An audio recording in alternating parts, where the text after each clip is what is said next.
about what is DBMS and how. So today we start with the module 1.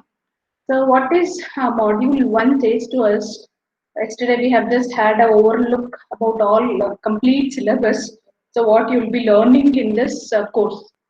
So in the module 1, we start with types of databases and database application. So where we are using database application and what are the different types of databases. So first one is numeric. So what is numeric? Numeric means we know that numbers. So if I have a table, maybe one table. So when do we call it as a database? Not only for one table, I cannot call it as a database.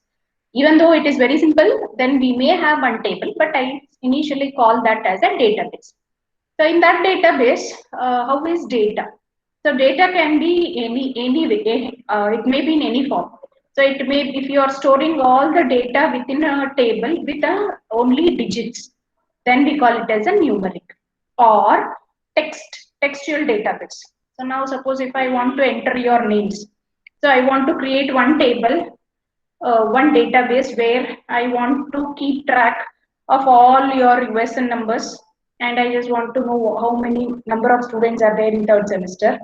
Then what is your names, how many subjects you have, theory subjects you have, how many lab subjects we have. So based on that, we decide what values we have to enter. So then when we say names, then we definitely enter a text values. So that is one form or one type of database, that is numeric and textual database. Next one is multimedia database. So now suppose we have a new movie coming down. So then you want that movie to be downloaded. So then what you do, how many movies you have in your laptop? You'll be having so many movies. So then how do I download all those? And you create one folder and keep all the movies there. So then that is what is called multimedia database. So multi means what? Many. So either it may be audio, video, picture, or screens, frames moving on. Then that is what is called as a multimedia database. So then geographic information system. So one best example or real-time example is our Google Map. So what we are doing, how do you, how this map is, it is stored somewhere. Where it is stored? It is stored in a Google server, that particular map. So once you start, or we may even use a GPS and start using it. So that information, you may say you have a Wikipedia. So in that Wikipedia, if you go and just type, I want a geographical information system. I just want to know from Yelhanka police station to BMSIT, how long the distance is, how much time it take. So we do it using a Google Map nowadays. So before Google Map, how the people were trying out to find out what is the distance, everything. They were asking so many people. So that's what is a same way here. This is one thing, that is geographic information system. Next one is data warehouses. So data means what? Data can be in any form. Either it can be images, it can be text, it can be numeric, it can be character, it can be your songs, it can be your movies, it can be anything. So warehouse means what? It is a place where we keep everything. So that's what is called as a data warehouse. So then real-time and active database. So what is real-time database? Now you have done so many projects, mini projects, you would have done PBL projects. So in that case, so what we do, we use a database. Then that is what is called as a simple. And then we are using the database in real life. Then it is a real-time database. So in the real-time database, you can just see your mobile phones. So even there you have a storage. So when you have a storage, you can see where you can store your contact numbers. So and not only contact numbers, you can see nowadays we have a WhatsApp, we have a Twitter, we have a Instagram, we have there are so many apps like that. So suppose if we consider one real-time example, your WhatsApp. So in WhatsApp, how do all these stored? So the recent one to whom you have sent a message will be the one which will be in the top. So this is one type of database application, because all the textual message. So in the WhatsApp, not only textual message, you can even send videos, you can send images, everything. So that is one example, real-time example for database. So then active database, what is this active database? Now, we may have a Google Meet also. So where this is, it is one application where it is being all the stored in a server, Google server it will be stored. So now which are the active applications right now with respect to Google? There are so many other types of applications with the Google, but right now which is active? So which one right now we are using? We are using a Google Meet. So that is how we call it as an active database. So these are the different types of databases and database, sorry, then database application. So what is this database application? Where we are using database, you can see anywhere, any project, whether it is very small, what you do your PBL projects, or go to a very big complex thing like satellite or anywhere, database is compulsorily required. So that's what the applications of database in real time. So in real time, we require without data, without tables, we cannot create any projects. So now just take your Excel sheets. What is that Excel sheet? We have so many columns, rows, a huge number. So that is one form of database where we are keeping all the data in an Excel sheet. So that's what is active database. So then basic definition. We start with a basic definition of database. First one, database, a collection of related data. So what is database? Database means collection of related data. Suppose now I want all your names, your attendance. So we have an attendance sheet. What we have in the attendance sheet? Your USN number, your names, which day I have taken class, which day you were attended, how many people attended. Today I am taking class, how many are come to the online class. All these we keep track. So then what is that? That is an attendance database. So what is there in that? All 53 people names will be there, 53 people USNs will be there, 53 people DBMS data is there. So that is all related. All is all related. How do we say related? Now I cannot mix one USN of third semester. I cannot mix with one USN with fifth semester or one USN with first semester. I cannot mix like that. I can write all the USN of third semester. So that's how the related. All third semester students USN and names will be there. What is this? All third. So what is that? Third semester means what? All related students who belong to third semester will be having their data. So that is what is called as a database. Database. Sorry.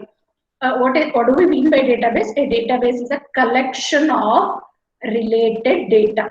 What do we mean by database? Database is a collection of related data. What is database? Database is a collection of related data. Then what is database? What is data? Known facts that can be recorded and have an implicit meaning. What is data? What do we mean by data?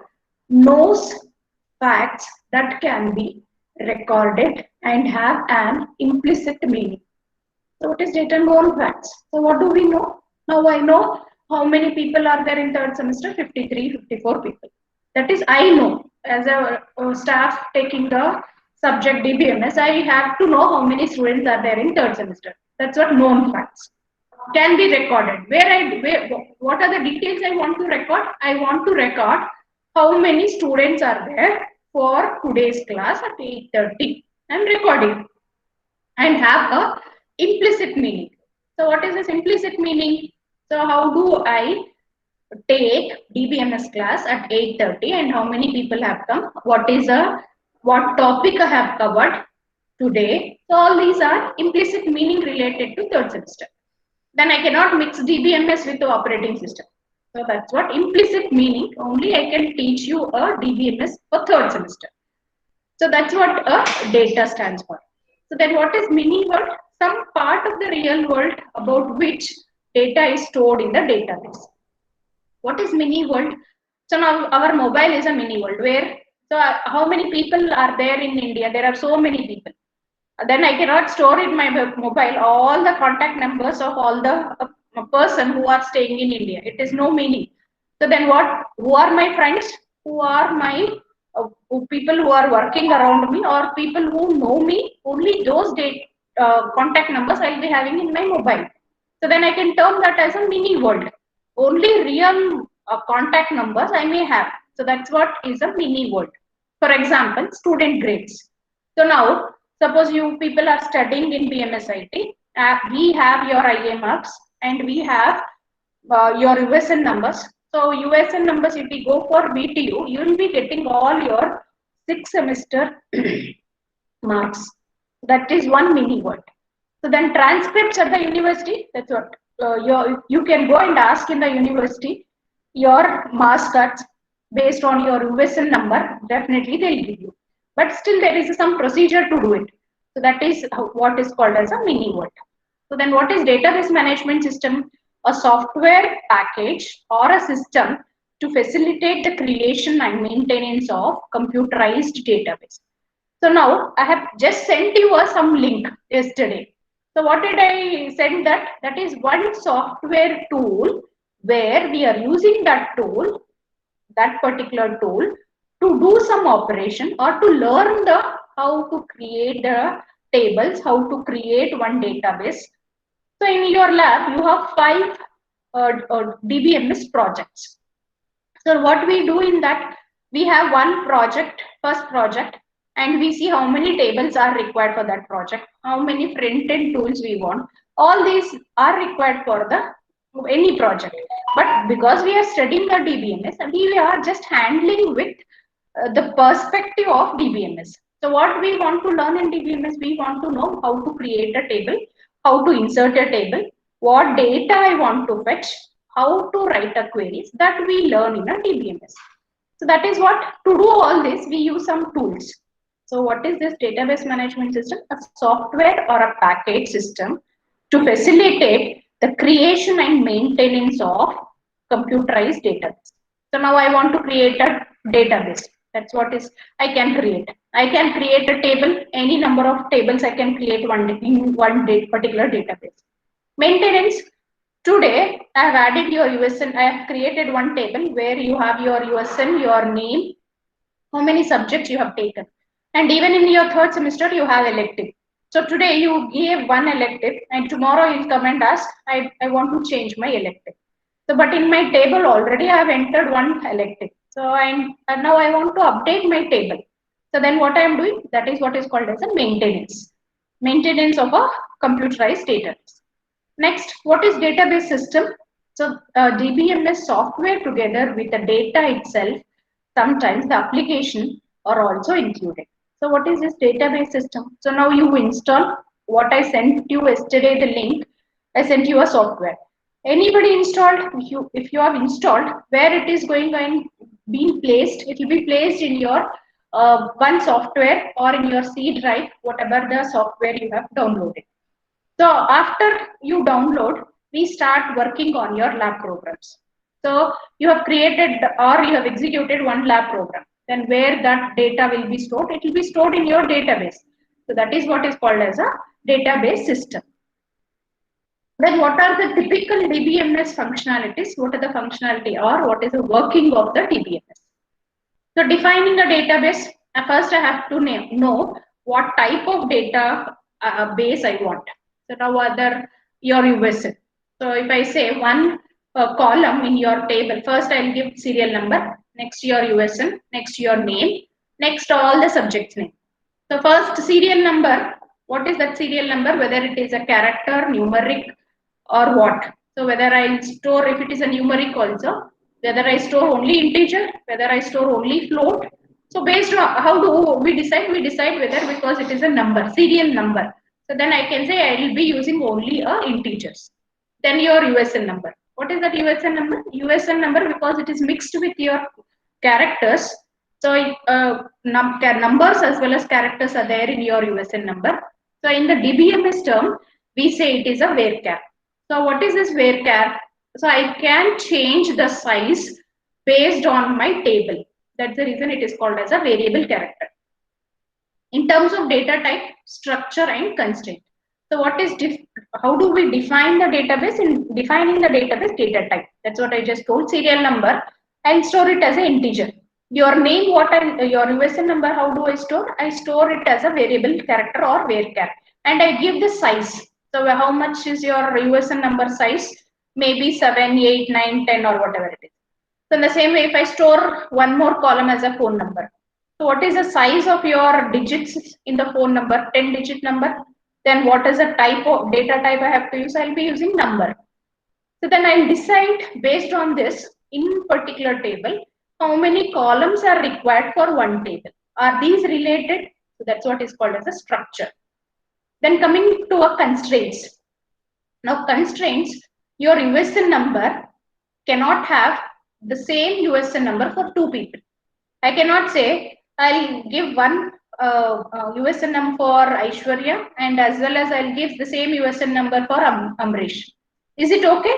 Definitely no. Then what is the constraints I should apply for the USN number? Each student in the class should have only one USN number. So that's what is called as a constraint. What is a constraint we have given here? One student should have only one USN number. So what type of constraint we call in the DBMS? We call this as a primary key. So like this, we have so many constraints. We'll see them one by one later on in the next part. So right now, what is a constraint? Constraint means limitation or giving a restriction. So that's what is called as a constraint. So now how do we define a database?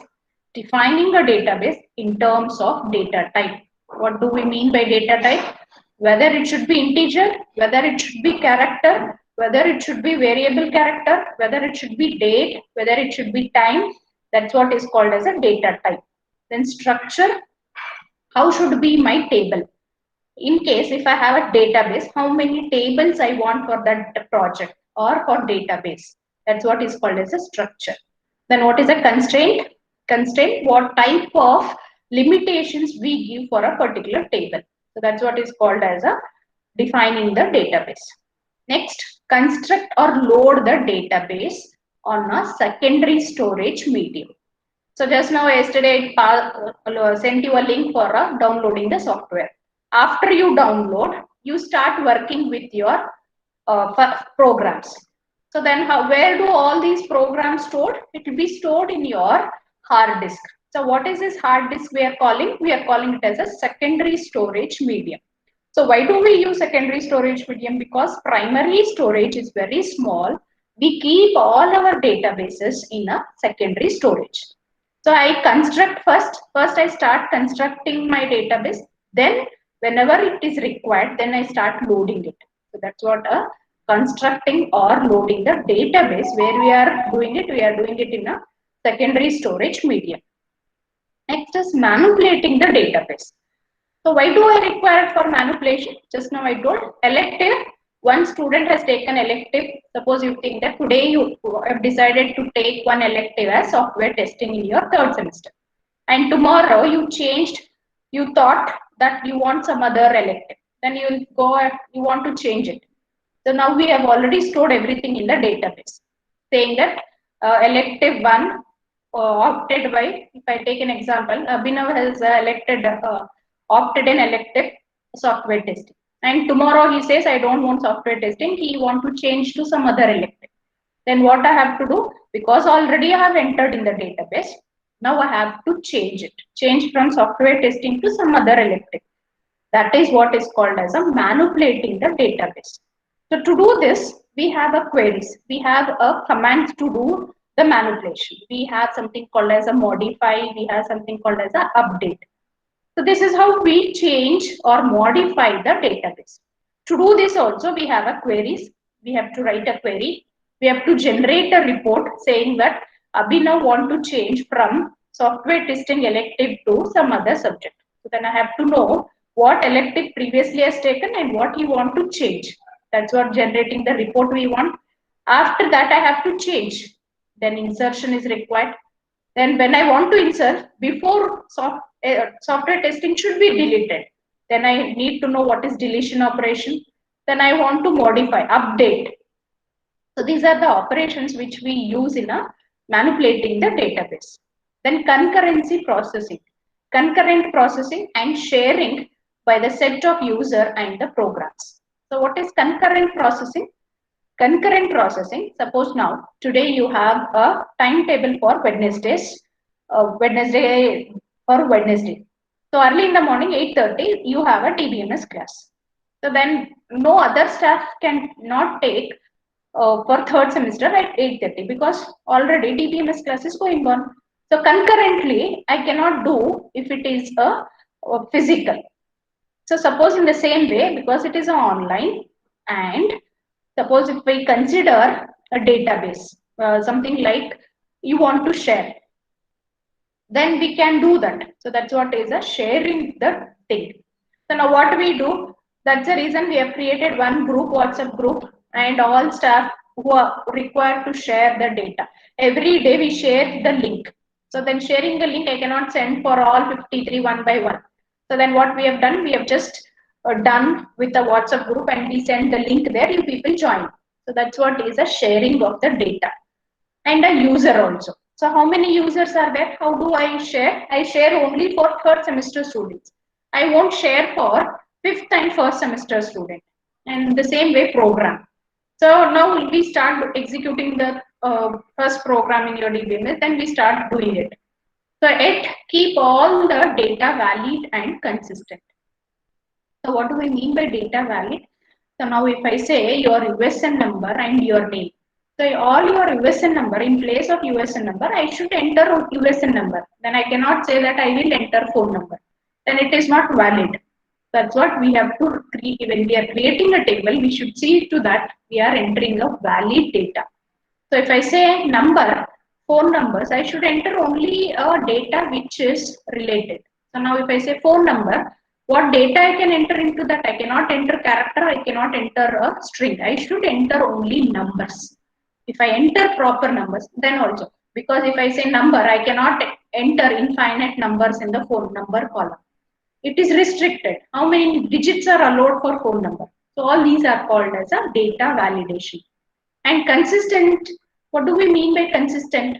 So it should be common throughout. It cannot be changing for one person and another person. So that is what is called as a consistent.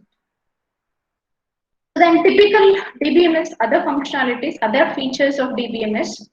So protection or security measures to prevent unauthorized access. So now, even when I'm conducting a Google Meet, I'm sending only for third semester people. Means what I'm authorized only to send so many people. I cannot send this to the first semester. I don't want to send because I'm not handling that. So in the same way, protection is required. Same way here also in Google Meet also, initially I can restrict 5 or 10 minutes for all the students to log in, then I can block it. I don't want anyone to enter in between. That also we can do. That's what is called as a protection or security. So why do we do that? Because we don't want other people to enter into the class. That is what is called as a protection and security. The same way, now you have your Gmail accounts. So none of them will be using your Gmail IDs. Only you will be able to access it. So how? Because though we know your mail IDs, but still I cannot use. How? Because we will be having the password. That is what is one example for protection and security. Then what is active processing to an internal actions of the data? So how do we have a active processing? So now that's what I just gave you an example. In Google Meet, if I start setting the properties, initially 5 or 10 minutes, I'll give a time so that everyone should enter within that 10 minutes time. After that, I'll block it so that no one should enter until at the end, until the end. That's what is called as a active. So internally what we are doing, this is what the action we are doing. We say that 10 minutes I'll be giving a time slot so that other people should not enter. So that's what one type of example or a real-time example for DBMS features. Then presentation visualization of data. So now in the same way we are using a PPTs. So why should I use PPTs? Why should I not be used a Word? So Word also we would have used, but why we are using PPTs and why we are following some format of BMS IT? Because there are so many colleges where they keep doing it, and we should know which one who has done. That's what we use a presentation, as well as we give in our presentation our college logo, name, everything. That is what presentation and visualization of data. How this will be visualized. So how whether it will be full screen or how I do it. So this is what a presentation and visualization of data. Then what are the examples we use for a database? With conceptual data model, mini world for the example. So if I say mini world, it can be your university enrollment. So in the university, how many third semester students are there? There are so many students. So that's the reason we have your USN number. Based on that, they have partitioned it. So what does that one stands in your USN number? It says that it is Bangalore region. So you can go to some other region, it will be changed. You may not have one, you may have two. So maybe two means what? It may be Mysore region, or it may be three, where it is Gulbarga region. So like this, they identify uniquely all your numbers. And you have a 19 in your thing, one BY. What is this BY stands for? BY means PMSIT code. Then what is 19? 19 stands for which year you have registered. So the names, which branch? MCA. What's your roll number? 1. So like this, the database will be present in the university. When we give your USN number, your complete details we can access. So this is one example, mini example for a database. Some more examples what we can give for a mini world entities is student details. So in BMSIT college, how many students are there and which branch he belongs? What is his USN number? What is his first semester marks? What is his second semester marks? All these details are there in the BMSIT college for one particular student. So then we call that as a students. Then courses, how many courses we have in a BMSIT? Once you go for a website, you can see how many departments are there, how many courses are there in this BMSIT college. So based on that, you can get the information. So that is what one example for a database for a courses. The same way section. So if you go for CS, IS or ECE, even though there are 180 students, there will be a different sections. So based on that also, we can partition them. So that is one example, small example for database. Then departments, how many departments are there in the college? We have some 8 to 9 departments or 10 departments. So then 10 department details, that is what is one example. So then instructors, how many lecturers are there in BMSI college? Maybe 200 staff. Then how do I identify? So in college, each department will be having some staff. So under that, we may have a staff. So that's how these are some examples, real-time examples where we use a database. So the above could be expressed in a entity relationship data model. So what we do here, we use in database entity and what is the relationship between all these. So then if we start drawing a ER diagram for this, then I can say the first topmost, I'll say that it is BMSIT college as one my entity. Under BMSIT, I may say how many departments are there. So like this, we can say how all these are related. All these are related in a BMSIT. These are the departments. Under these departments, we say how many students, how many staff, what are the courses. All these we can relate and make it as a one complete component for making it as a project. And in that project, we may use a database to store all these. So that's what is a one simple example for a database. In the same way, if we move on, so what is the relationship we may have? So sections are of a specific course. So now I told section. So suppose computer science, how many sections are there? There are 3 sections. But what is a course that? Again, in that course, you may have a software testing. All 3 sections will be having a software testing. That's what a course is. And again, in that particular thing, which student has taken which elective? So that is what students take at sections. And courses have prerequisite courses. Suppose if I want to learn data, ADA, then I should know before data structure. What is the prerequisites for the courses? Then instructor, which staff is taking for which section? So that's what is instructor teaches the section. So then courses are offered by department. So now MCA department offers which courses? We are offering so many courses.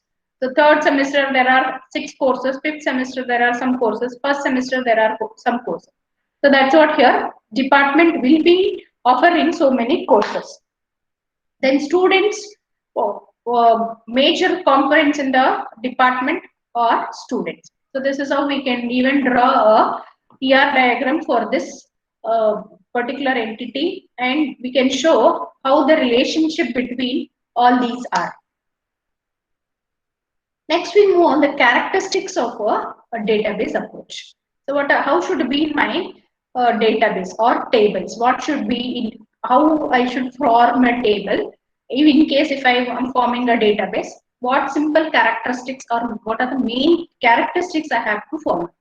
First one is self-describing nature of the database. Self-describing means now if I say USN, I'll have one table where I have told us that this table belongs to third semester. So then what I should have? I should have one column saying that this is a third semester student. I should have your USN number. I should have your name. I should have all the subjects. So if I see this, I should be in a position saying that these are the third semester students. So how do you identify? This should be self-describing. I should say that third semester means I can understand, okay, these are third semester students. If I say USN, okay, these are the USN numbers for the third semester.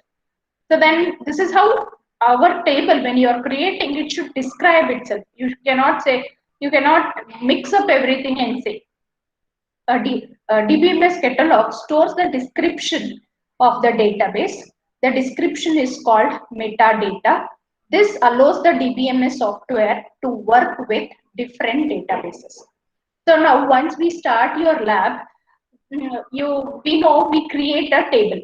We have syntax for creation a table. Create table, table name, how many columns you want in that. And if you want 4 columns, what are the names of the columns? What are the data types you want for that columns? Everything we give. So after we just create a table, before inserting any values to that table, this, whatever the structure of the table first will be creating. So this structure, we are calling it as a metadata. What is this metadata? This is metadata means a simple form of the table is called as a metadata. So how do we use? We have a command called a describe table. What this describe table will give you is, it will say that how many columns are there, do you have any primary keys, what are the data types you have, what are the column names you have, what is the table name, all these you will be doing it. So that is what is called as a one characteristics of a database. The next one, insulation between program and data. So after we start creating, inserting, then we use a program, that is what front end. So some projects you use a front end and you want to access a value from a database to the front end and back to your database. Now suppose you take your Gmail accounts. So you start entering your your user mail ID, then you enter a password. So where this will go and give you the inbox, where you can go inbox, this is what is called as a program and a data, how it will be mapped. So called program data independency. How it is dependent, whether the program and data are dependent each together or not dependent. So that's what here, allowing changes, data storage structure and operation without having to change the DBMS access permission. So then that's what here, once you create a structure, you say USN number. You gave your column name as USN number. So now suppose you think that I have given Abhinav USN as 1 BY, instead of 19 I have given 18. So 18 MCA 01. Then what I have to do? I have to change this, update this. But then I don't want to know for the database tool saying that I am changing the USN number. No, not required. So then it is independent of the metadata which is present in already in the database. So that's what here, how should be my database. When I change something, when I update some values in the table, it should not affect complete database. So this also we should take care. This is one more property of database. Next one is data abstraction. So what is this data abstraction? We have a data model used to hide storage details and present the user with a conceptual view of the database. So what is data abstraction? Data abstraction means, taking a real-time example, now you have your Gmail account. So all 53 of you have your Gmail accounts. So can you see all 53 people's Gmail accounts? Can you log into all 53? No, it is not possible. Then what it is? Only your email IDs you can access. So that's what here. Then how do we say in Google Google database we have all your mail IDs, all your passwords. Then why can't I use? I cannot use. That is what is called as a data abstraction. What data is required for you will be given to you. Take one more example, banking system.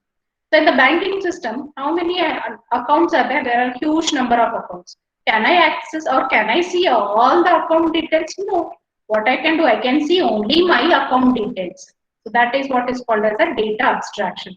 What is required, only that will be shown to you. That's what is a data abstraction. Next is support of multiple view of data. The support of multiple view of data. So now how do I see? I see only my account details. Suppose if bank manager can see all the accounts and he want to know what is a status of how many accounts are active, how many accounts are inactive, how many accounts are zero balance accounts. So all these data, different views are required for the same data. Same account numbers are there, but different ways we use it. So that's what is a support multiple view of the data. Each user may see a different view of the database, which describes only the data of the interest to that user. So now, so what is my interest? My interest is only DBMS. I want to teach my 53 students or 54 students of third semester only DBMS. And I want to see that all 54 students should clear the DBMS subject. That is what my view. But the same way, what the HOD will be saying, HOD will be saying that all 54 students of third semester should clear completely all subjects. So come back now. What principal will be thinking? Principal will be thinking MCA department, all first semester, all third semester, all fifth semester students should clear. So that's how here you can see different views. How are the different views? But it is same set of students only. First semester is also same set data. Third semester also same set of data, and fifth semester is also same set of data. So that's how we see. So we may have different views. So in the same way, even in the table also, we have a different views. What I want, I will take it. I want only DBMS marks. I don't want other subject marks. I don't want ADA marks. I don't want Python marks. Why? Because I am handling only DBMS. I am only worried about DBMS theory and DBMS lab. So that's how the multiple views of data will be there. Then what is some more characteristics of the database approach? Sharing of data and multi-user transaction processing. Sharing of data. Now because I'm handling a DBMS, I will share my PPTs, my notes to all 53 students of third semester. Why do I share? Because I want students to sit and study and clear the subject DBMS. That's what sharing of data. Now, ADA, I cannot share the ADA subject because I am not handling, I may not have also. Then who will share that? Respective staff who is handling ADA will share with you. So that's what is a sharing of data. Multi-user transaction processing. Multi-user. Multi means many user. So then what is this transaction processing? So now how many people you are 54? How many? Many. So I have to do the transaction for each one. Suppose you think that I have given you one assignment. So if I have given assignment, it is common to all 53. Then I have to sit and see, verify how many of you have submitted the assignment. And I have to remind you that who has not submitted. That is what is called as a multi-user transaction processing. Allowing a set of concurrent users to retrieve and update the database. Concurrency control within the DBMS guarantees that each transaction is correctly executed or completely aborted. Online transaction processing is a major part of database application. That's what is called as the sharing of data and multi-user transaction processing. So this is what is allowing a set of concurrent users to retrieve and update the database. Concurrency control within the DBMS guarantees that each transaction is currently executed or completely aborted. Then online OLTP, online transaction processing, is a major part of the database application. This is what is a sharing of data and multi-user transaction processing. So then who are the different users of the database? There are so many people. So if we take an example of a movie, who is front end actors and who are behind. So front end hero, heroine, comedian, villain, all these are the front end people. Who are behind the scene? There are so many people.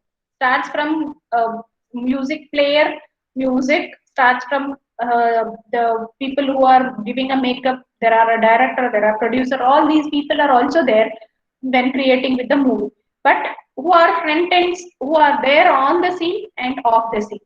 Same way here also in the database users, what we have actors on the scene and people who are behind the scene. So users may be divided into those who actually use and control the contents, called actors on the scene.